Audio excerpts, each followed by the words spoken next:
Okay, so new YouTube channel. I thought the best video to kick it off with would be a review of all the kit I use, why I like it, why I dislike it, why I use it. But yeah, so let's do it. So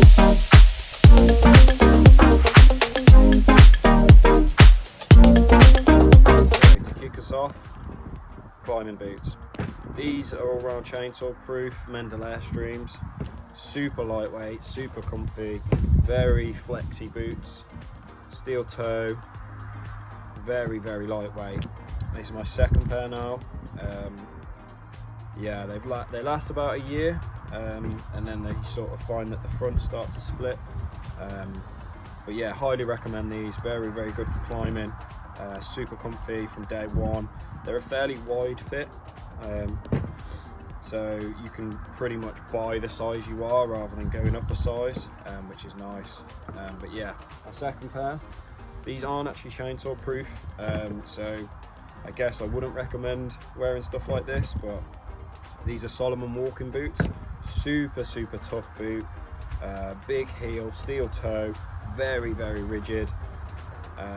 Yeah, if you're wearing these in woodland areas or forestry areas or anything that's a bit sort of bumpy terrain, these are brilliant. Super comfy and massively protective on the heel. All of this is like really strong sort of plastic, so very sturdy. They're not quite as lightweight as the Airstreams, but if you're wearing them on spikes, on takedowns all day, they're so comfy, and you just feel very sort of secure in these. But yeah, I've pretty much wore these every day for the past couple of weeks because I'm really enjoying them. But yeah, really cool boot. So onto the helmet now. So this is the Fanat Protoss, and I've had this probably over 2 years nearly. And it's a bit of a love-hate relationship with this. It is brilliant. I would recommend buying one. I think I paid about 180 quid for this, which seems a lot, but you know, it has lasted me. And if I was just to clean this up and just change the hygiene set, it would be basically a brand new helmet. The visor's held up. It has a little bit of a rip at the top there, but other than that, it's still pretty good nick. So I'll tell you the bad points, the things I don't like first. So the most annoying thing for me is the earmuffs. They basically always pop off. I mean, you can see how easy that is just to pop that off. But yeah, so the biggest thing for me is that I think it's this one, the left one. It just always pops off. I'll put it in a van, I'll take it out and it'll be hanging off. Or I'll chuck it on my climbing bag and it'll knock it and it'll pop off. Yeah, which is really annoying. So if you are going to get one, I'm pretty sure they don't all do this, but everyone I've spoke to seems to have the same problem. Maybe just get a little bit. I mean, I've got my headset in here, so it's a wire, it's attached by a wire, so if it falls off, it's not going to, you know, be lost.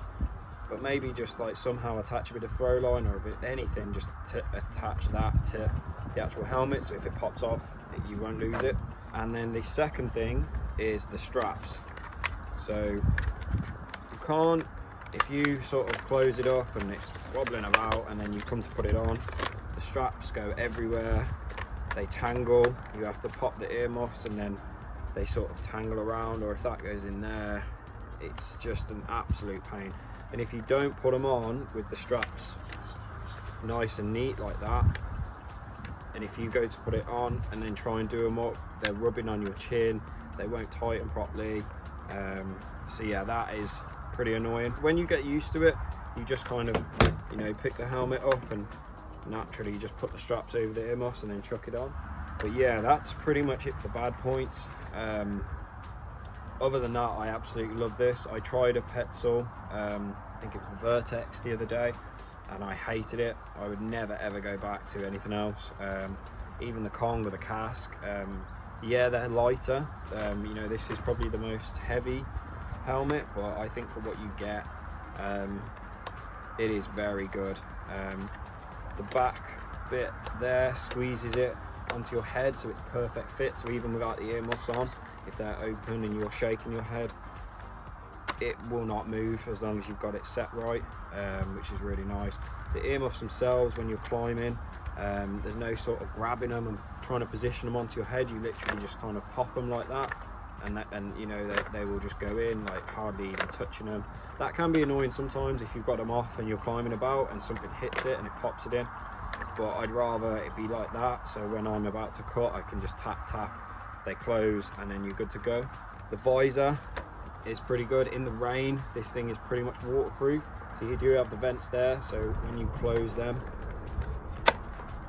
that shuts all the holes.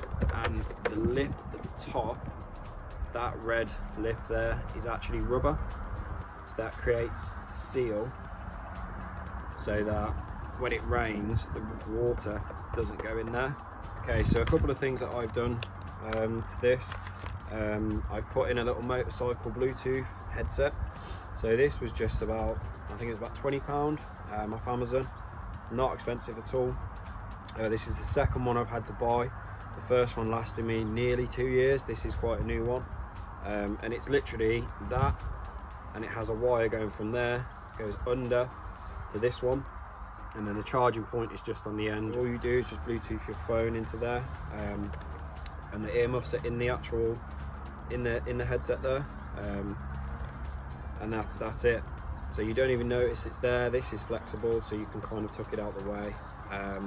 But yeah, I'd recommend getting one of these. They're pretty cool, especially if you're in big trees, crane work, anything like that. You want to talk to someone, they can just call you and it goes straight to the headset. And obviously if you want to listen to music, just Bluetooth it straight from your phone.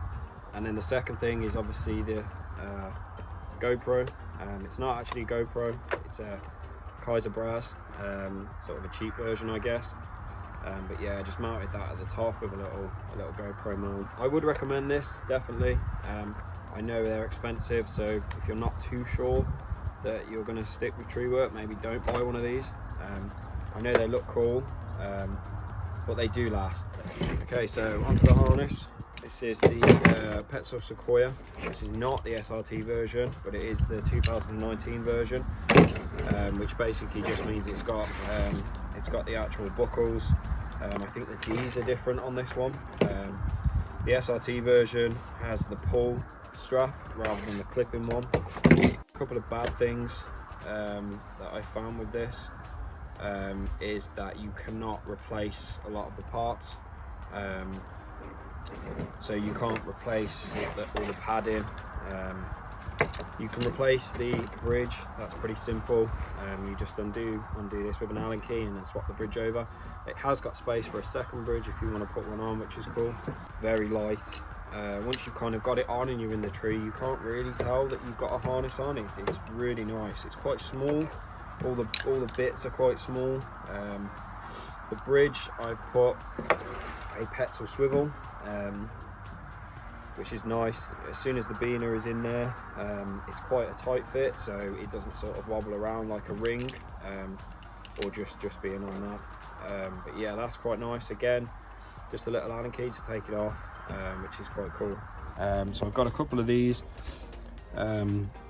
sort of tool clips. This is the camp one, which I really like. It's got the actual bolt, so you can bolt it straight on, so it doesn't kind of move around as much like this one. This is more of just a spare. I think this was a current one. Just kind of slides in, just a sort of backup one. And then this is for, again, this is a current. This is for my saw. So I really like this. It's got the hole at the bottom, so you can put your carabiner on. I think that's such a good idea for your tool lanyard. And then I've taken the wire gate off, so you can put the saw on and off. I've never had the saw fall off. The only time is if I'm going down, say like a conifer or something quite dense, and the saw gets caught on the beaner and then just sort of stays on the tree. But other than that, it's never fallen out. Okay, so this is what I carry. It's pretty minimal, to be fair. I've got a roll clip carabiner with a sling. I mainly use this if I'm ever double roping, which is mainly on takedowns. I'll use this for my anchor point, or I'll use it for rigging, light rigging. So if I'm using the tail of my rope, or just anything that's quite small, I'll just use this. Then I've got a carabiner, which again, I only use this if I'm coming back from, say, a widespread sort of limb. I use my tail of my rope and put a bight around the limb, and then connect this to my bridge and the bight, and then I can just sort of belay myself back in. I've got my notch quickie, which I use for my anchor point. I love this, it's so cool. I used to use the Pinto pulley in the carabiner, and then I went over to this, and it's just so, I mean, you can see the size difference from a carabiner. You know, it's so small, and you haven't got to have two bits of hardware that can fall. And then I just keep a little DMM accessory carabiner, more for throw lines, attaching my rope to throw lines. But yeah, always comes in handy. Okay, so last thing on the harness is this pouch, medi pouch, I guess you call it. So I'll just show you what I've got in there. So this side is the tourniquet, some bandages, some plasters. Then this side, I've got my scrunch, one for a big saw, one for the small, and the flathead. I've got a pair of rope scissors. These things are brilliant, ARS. They were literally cut through the rope in not even a second. They're brilliant little things. And then in here, I've just got a screwdriver to adjust the carb. I've got a bit of tape, and then a couple of small Allen keys for things like my bridge, my positioner, things like that. Okay, so climbing ropes. So these are the two that I'm using at the moment. So I'll go for the first one is the Current Squire. This is the Pink Dragon. So it's exactly the same as the other two, the red and the yellow, but this is just the pink version. So this at the moment is probably my favourite rope. I think off the top of my head it's a 11.5, yeah, 11.5. Comes in a 60 metre, but this is 30, so I just cut it in half. And this is probably the one I use most, because it's just the right length, it's not too long. And it works brilliant with the akimbo, which is my primary device. And when it gets wet, it doesn't seem to fluff up. It still kind of stays the same. So with the akimbo, it kind of acts exactly the same when it's wet, which is nice. It feels fairly thick compared to the ecstatic. It is a little bit thinner, but it's super smooth. So if you're after an SRT rope, this is really good. It's fairly static, and super smooth with ascenders, especially with the akimbo. Okay, so next one is the ecstatic. This is the Teffelberg ecstatic. This is probably the best SRT rope I've used. It's super static. It's not very supple, I think is the word. So trying to tie knots can be a bit of a pain sometimes, because it's quite a stiff rope. But there is pretty much no bounce in this at all. And the thing I like as well is because it's smooth on ascenders. Like going up on this is brilliant with your foot and knee ascender. But it feels thicker than what it is. I think it's an 11.7. Is it 11.7? Yeah, 11.7. But it feels thicker, which is quite nice. But it's still really smooth. So this is a brilliant rope. It's a little bit on the pricey side, but it is really good. I would definitely recommend. I think this is a 45 meter rope. I mainly use this on the bigger trees accessing.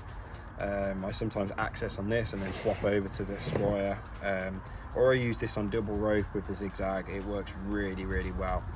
I'm not a fan of the bounce. I know some people quite like a bouncy rope, but even on double rope I don't. I like quite a stiff rope, and this is just perfect for that. So double rope and single rope, this is really good. The only downside I found with this is when it gets wet, it, especially with the akimbo, it changes. It sort of goes either very stiff or very slippy. I'm not sure why. It's exactly that. I think again this is the 32 strand, which is the same as the Squire. Okay, so onto ascenders and devices. So first off, my primary mechanical device is the akimbo. I pretty much use this every day. I absolutely love this thing. It is so cool.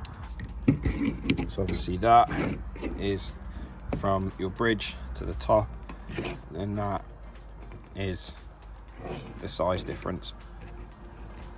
So this is primary for SRT. You can use a double rope. I have a couple of times. If you're coming down from a tree you've just finished and you want to just double rope down so it's easy to pull the tie in, you can. It works okay. I haven't really experimented enough to say if it's good or not, but you can do it. But I use this most days for SRT. But yeah, it's so cool. The way it undoes to put your rope in there is brilliant. There's no pins, nothing to take out and drop, and it's so easy.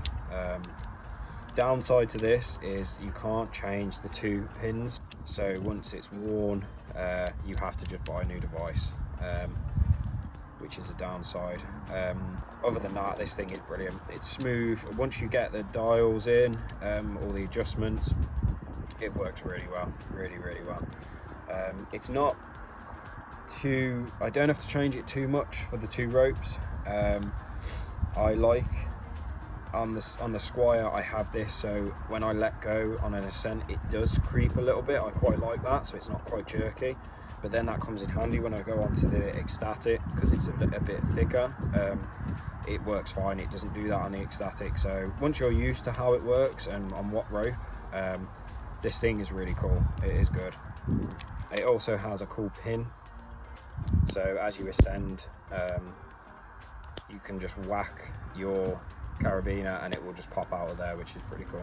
Yeah. Okay, so my second device is the zigzag with the rope wrench. I don't really use this much, to be honest. It's only if it's on a tree that I know the akimbo might struggle with, a sappy, mossy tree, or on double rope. I will maybe just use the zigzag on a takedown. But yeah, this is just a zigzag again with a small DMM biner on a sort of homemade tether on the rope wrench. This works really nice with the rope wrench. It's a little less friction than the chicane, so it kind of is a bit more sensitive, a bit quicker. It works really nice on the ecstatic. It does slip a little bit on the Squire. I found that with a couple of zigzags and a couple of ropes. It's not just these 2. I don't know why. It might be because it's super smooth, the Squire rope, but I have found that it slips. The only downside is that they're not midline attachable, so you have to feed the rope through, especially if you've got a splice or even a tag on the end of your rope. You then obviously have to feed it one way, which can be really annoying. I have got on loads of my beaners these DMM, I don't know what this one's called. It's just like a rubber grommet that goes in, but it keeps the carabiner super stiff. And then this one is the I can't remember what they're called. I think they're just a DMM grommet, but it basically keeps the carabiner the way you want it, and it keeps it real stiff. Okay, so just a quick look at my ascenders for SRT. So this is the ISC Strider. I've had this, I think, nearly 3 years, and it still works exactly the same. It is brilliant. I would definitely recommend this thing.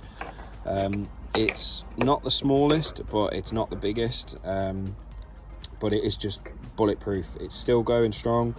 The only thing that doesn't quite work is when you open that, the spring on the green thing here has kind of worn a bit, so it won't stay open, but to me that's not a problem. I never really need it to stay open. But yeah, this thing is cool. The straps are all still intact. But yeah, great piece of kit. Okay, next is my knee ascender. So I won't go into too much detail about this. I will be doing a video on how I made it. But if you go on climbingarborist.com, he made one very, very similar. He does a good detailed video on that, but it's essentially one webbing sling that is just doubled over and then sewn together in the middle, with a bit of rubber in there, and then the strap that actually came with this ascender, and then just some Velcro here and here, and that's it. This is just a cheap ascender off eBay, and then this is the petrol catch just to stop it from coming undone. And yeah, that is my knee ascender. Chest harness or neck tether. Again, this is just a little something I made. A bit of rope, outer shell, a bit of elastic that goes through it, and then I've just done a little alpine butterfly there with a Rock Exotica accessory beaner. I actually prefer these to the chest harnesses. I think the chest harnesses are a bit over the top if you're only going to use it for one ascent. I don't see why wear it for the whole climb when it's just going to get you up there and that's it. This you can't even tell is there. It's so light, so small. The only downside is if you're doing rigging or you've got slings or anything, you can, with a chest harness, you can obviously attach it to that chest harness, which is quite quick, quite easy.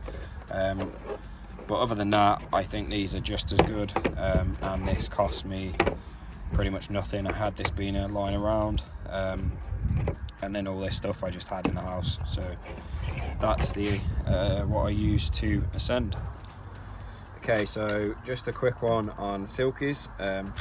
So I've got two Silkies. They're both the Zubat. This one is the one I use most. This is the smaller version. So this is the 240, the 7.5 teeth. So it's quite a small one, but this is what I use most. All I do is I've got a little bit of elastic here, which I tuck over the strap on the harness. So on the leg loop, so here. So all I do is tuck that over there and then attach that onto there. So that basically just sits there. I've got a larger one with the saw pod leg loops. So this is the 330. So I think this is pretty much the standard size one. Again, 7.5 teeth. Little bit bigger, so you can see the size there. I can't actually get on too well with this saw pod, to be honest. I find that when it's on my leg and I'm moving around, the handle seems to sort of stick out and just get caught on things or get in my way. So I haven't actually used this much. I'm going to try more on maybe takedowns, put it over my spikes and use it more. So yeah, I can't say too much, just that my first impressions, I'm not a fan. This is definitely better if you're sort of trying to cut bigger stuff, and obviously the reach. If you're doing quite leggy reductions, maybe you might want a bit of a longer Silky so you can reach further. But as a whole, the 241 is brilliant. Okay, so side lines or flip lines. So at the moment I'm using this. This is the Bumblebee flip line, steel core, and then I got the ART positioner and I got the steel attachment point. So basically this is the normal one. You just buy the steel one, which is purposely built for steel flip lines, and it's exactly the same fitting, same spring. You just swap them over and use it for this. I really like this now. This doesn't move, so as you're going up, the positioner will stay where it is, which is cool. It's super smooth to sort of tighten. Again, I've got a small DMM carabiner with one of the sort of grommet things, so the beaner always stays the right way, and then just a normal carabiner with another grommet on the other end. This is a 3-meter one, which I find is long enough. There's only been a couple of times where it hasn't been it hasn't been long enough. But other than that, it's fine. It's fairly lightweight and it feels fairly supple for a steel core. You know, you can sort of bend it and move it around pretty good. You can just about get away with doing a couple of daisy chains if you want to tuck it on your lanyard. On the ART positioner, one thing I did go for is the non-swivel version. So this attachment point here is not the swivel.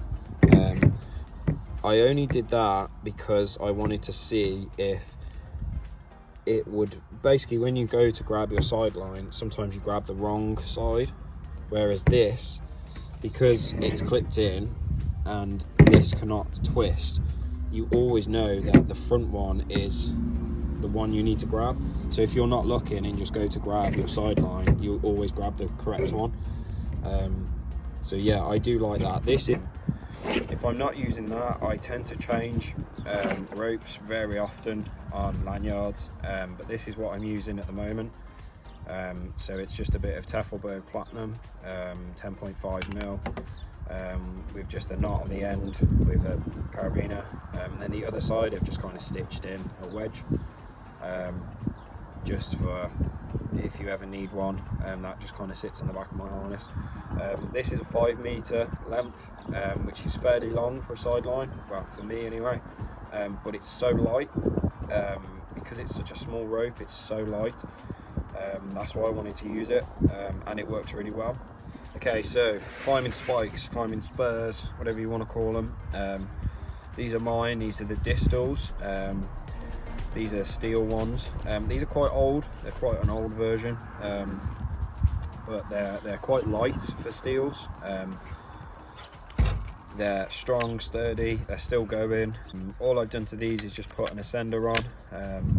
I have got a post on that, so I won't go into too much detail about that. And that's pretty much it, to be fair. Okay, so just a quick look at throw lines, cubes, lines, weights. So these are both the Weaver throw cubes, both. So I haven't really used this one much, but this one is still going strong, still keeping its shape, opens and closes fine. This line in here is the one I use most. This is the Notch. I can't remember its name, but I know it's a Dyneema line, very, very strong. Doesn't tangle a lot, or doesn't knot a lot, as long as you put it back in properly. But yeah, still going strong. I have spliced all of these to keep them on. This is a Stein 12-ounce bag, which is the one I use most. I've got a spare 14-ounce bag, which I don't really use much. I find that the 12 ounces, it's heavy enough to get quite high. So that's that one. And then this one, I actually got sent this, so I haven't really used it much. I used it once the other day, I think, or twice on the same day. So this is the Weaver 10-ounce bag. Again, I just spliced the end of this. This, I think, is the Lyris. I can't remember what it's called, but it's the Lyris throw line. Quite a nice looking throw line. Very light. I'm not sure on the strength. I know that this Notch one is rated to something ridiculous, like 300 or 400 kilograms. It's really strong. Somewhere around there. I might be wrong with that, but I know it's pretty strong. I'm not sure what this one is, but it definitely feels maybe a lot cheaper. It feels like it would break a lot easier. Okay, so just a quick one on rigging. This is not all the rigging I use, but this is the day-to-day stuff I have with me. So this is the Teffelberg Cirrus, 12 mil rigging rope, with a splice die at the end. So the ISC carabiner. It's not a triple lock, so it's easier to open, and it's super light, but it is rated to 30 kilonewtons, so it's quite strong. Yeah, I really like this rope. I wouldn't use it for massive rigging, but for most things it does the job, and it's really light. So when you get it sent up, yeah, very light. Two sort of rigging things I use. This is the main one. So this is an all gear rigging eye or rigging ring on a ultra sling. I think this is 2 meters long, and obviously it has attachment points all over. These give off a lot of friction as well, which is cool. So if you haven't got time or you haven't got something to set up on the floor, just using that is normally enough friction, which is pretty cool, and they're super easy to set up. The only downside to these rings, obviously they're not midline attachable, so with a pulley you can attach it anywhere, whereas these you can't. And then this one, again, 2 all gear rigging eyes. This is retrievable, so this is very similar to a climbing cam beam saver, small ring, large ring, and yeah, it's got a protective sheath, so that will go round, the rope goes through the small one, then the big one. This has got a lot of friction because of the 2 rings, but it is retrievable. So a retrievable ball on the end of the rope, pull it through and you can pull that out. Good for if you're just taking off a couple of limbs on a tree and you don't want to go back up to get the rigging point. Very handy. Okay, so that's pretty much everything. My day-to-day gear. That's not everything, but that is what I use every day. And what's on my harness, what's in my kit bags. But yeah, so any questions, any info on any of the products, or any info on anything else that I use, feel free to drop me a message, comment, get in touch. But yeah, hope this helped, and yeah, take it easy.